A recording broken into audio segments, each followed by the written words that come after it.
This is an overview of the Game Capture HD2 capture card. Now if you want to see how to set it up, skip to this point in the video. This is just going to be an overlook on the device itself. So this is a totally standalone capture card. It means you don't need a computer or anything to use it. It functions all by itself, and that is extremely awesome. I used to use the Intensity Shuttle, which is still okay, but the software seems to just, for the Shuttle, the software just seems to get glitchier and glitchier the more I use it, and you always have to be connected through a USB 3.0 port. So not only is the Avermedia standalone, it has a huge range of compatibility because you don't need ridiculous hardware requirements to use it. All you have to do is be able to read off a USB drive. So in the front here you get a slot for your USB drive. This will be for your hard drive. You also get microphone inputs and headphone outputs. You get indicator lights for the input you're using, whether it's HDMI or component. You also get a recording button and a power button, and also your IR receiver for the included remote, which I don't have with me right now. On the back, we get the component inputs and the HDMI inputs and outputs. Now, the reason I bought the Avermedia is the same reason I held on to the Blackmagic for so long, and that's because the Blackmagic has component inputs as well as S-Video and RCA inputs, but this wasn't really good at doing S-Video or RCA, so I never used that. I still use my Dazzle DVC-170, which has to be 10 years old at this point. I still use that for my standard definition recordings. Anyway, the reason you need component is to record the PlayStation 3. You don't need component if you want to record the Xbox One, Xbox 360, Nintendo Wii U, or PlayStation 4. The reason you need it for the PlayStation 3 is because the PlayStation 3's HDMI signal uses HDCP and there's no way to turn it off. There are ways of stripping that HDCP signal, but you need a whole other device, and I would rather have everything be in one device if I can help it. So this having component inputs is awesome, and you can of course use the HDMI output for the component inputs. For the Xbox One and the PlayStation 4, they do have HDCP, but only for movies and shows, meaning you can only use this capture card to record your video games, which is pretty much what everybody expects these days. You also get LAN for connecting to the internet, and of course a power cable input. Now, connecting to the internet seems pretty pointless unless you want to instantly update the time, but other than that, there's really no reason to use the internet, and you do not have to be connected to the internet to use this, so don't worry about it. There's also no Wi-Fi. On the bottom, you get a slot for, let me get that off there, you get a slot for an internal 2.5-inch hard drive, so you just connect it into here, and then you can have pretty much everything in one little device. But that's kind of pointless because if you're going to be using an internal hard drive, you can't connect it to the computer using that USB port, and there's no other ports on the device to connect it to your computer anyway. So you're going to need to get a hard drive adapter that goes to USB so you can read that data off of the hard drive and put it on your computer. And when you do that, you already pretty much have an external hard drive that you may as well just plug into the USB port. So unless you plan on recording for extended periods of time, there really is no reason to put a hard drive in here. And even if you do, you want to be careful because there's no active cooling and the hard drive can get pretty hot pretty quickly. So if you do use one in here, you may want to consider having a fan blowing on it just so you keep the device cool. The next part of the video will be setting it up and recording with it. Before plugging everything in, go to your console, and this will be different depending on the system you're using, and go into the display settings and make sure it's set to 1080i or 1080p. Next, you'll want to put into the inputs your system's HDMI cable or component cables if you're using the PlayStation 3, and into the output, you'll have a separate HDMI cable that goes to the output in the capture card and then to your TV. Don't forget to plug in the power cable and then plug in the power cable to the wall, and then you can plug in the component cables if you are using them. This device, this capture card is smart enough to switch between the inputs that you're using on its own. You don't have to tell it. So for me, if I want to load up my PlayStation 3, it'll automatically detect the component cables, but if I want to record my Wii U or my Xbox One, it will automatically detect those by itself. That is also a huge improvement over the Shuttle because I don't have to tell it which one to detect. And then of course you'll want to turn on your TV, and then you'll want to turn on your system.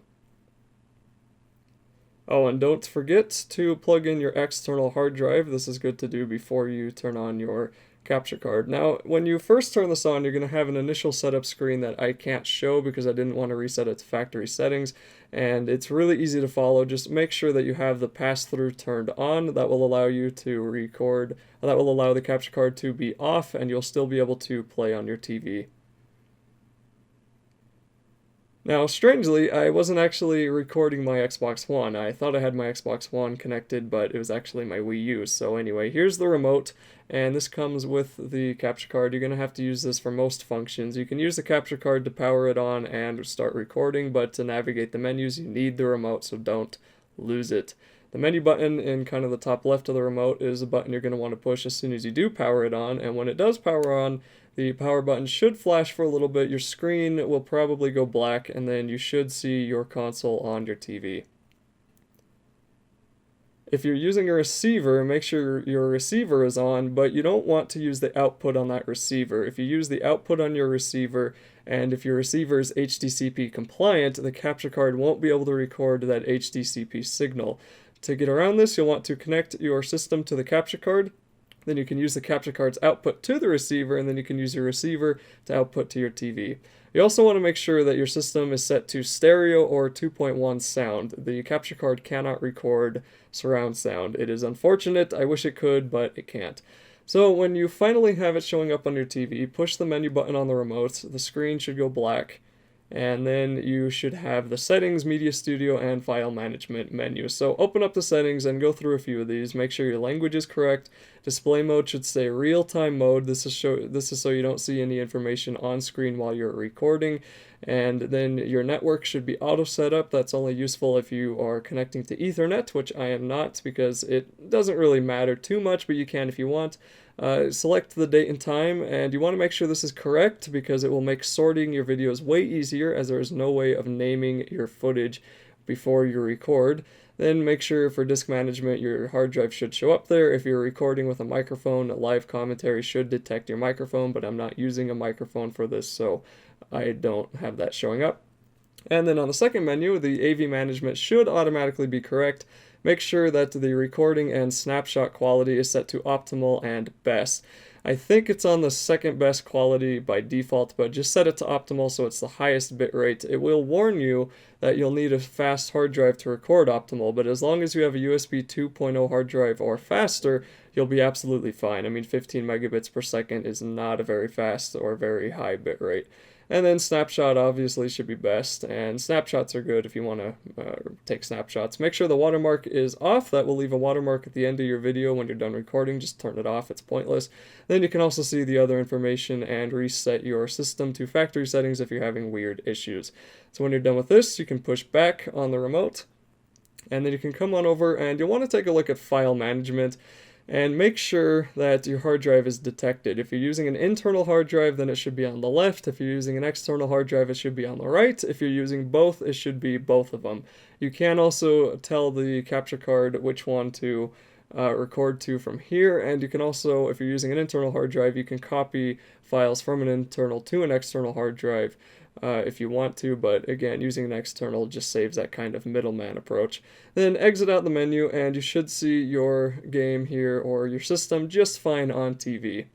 When you're ready to begin recording, you can either push the record button on the remote or the capture card, and as soon as you do, the recording button should start flashing red, and it will continually flash, and that lets you know it's recording continually. When you're finished recording, just click the record button once more, and then it should flash really quickly, which it should be doing here in a second. I don't know how long I recorded this for until I hit the stop record button.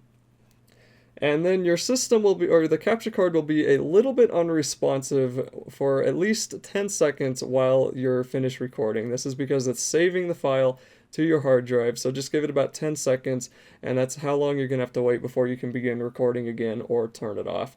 And even when it stops flashing, wait 10 seconds after it stops flashing so you can actually do that. If you want to remove your hard drive, be sure to turn off the system first, that way it won't get mad at you. And here I push the power button, so the power is going to start flashing, and this is where this capture card gets a little bit touchy. Sometimes when I power it off, it just doesn't turn off, so I have to unplug it completely, but it hasn't seemed to hurt anything to begin with. You also notice that HDMI light got a little bit dimmer. If that is on, that lets you know that the pass-through is working, and like I said before, I believe it has to be plugged into the wall for that pass-through to work. So one thing I will tell you time and time again is to record test videos before you start recording long amounts of footage. This will tell you if everything's working fine, your hard drive is working fine, and if the file is being saved to your hard drive correctly. To do this, just record for about 30 seconds to a minute, open up the menu, go to Media Studio, and here you can browse your hard drive, and it'll show every file and folder, so if you have any sketchy thing on there you don't want other people to see, be sure you get rid of that before you open up the Media Studio on your screen, and then navigate to the file you want to watch, and then click OK. This will only watch files that the capture card has recorded. It probably won't watch any other file unless it's the exact same format. And then here you can use the remote to fast forward, rewind, stop, play, that type of thing. And just take a look at it, make sure it looks good, make sure it sounds good, and you should be fine. I was able to record with this capture card for 4 hours straight without any crashes. Huge improvement over the Blackmagic Intensity Shuttle, and there was also no noticeable audio desynchronization with the video. Once again, huge improvement over the Blackmagic. I love this capture card. So this next thing is going to be showing me unplugging my hard drive before I turn off the capture card, and it's going to kind of freak out when you do this. So if you just yank it out without ejecting it, which you can also once again do that on the remote, then the capture card's going to get confused, it's going to start flashing, it's going to start searching for that, hard drive, and the screen will probably flash black, and then a menu will come up and tell you you remove the hard drive without ejecting it, and you should eject it to prevent damage. If you plug in your hard drive and it asks you to repair the drive, it is fine to say okay. It will just fix a few things and then it should work fine. You won't lose any data, but it is probably good to back up your data before you do this. One other thing, the hard drive has to be NTFS formatted. It cannot be FAT32, and I'm not sure if exFAT works, but you just have to format it as NTFS. You can use Google to learn how to format hard drives if you're not sure what your hard drive is, and yes, you can use a USB thumbstick.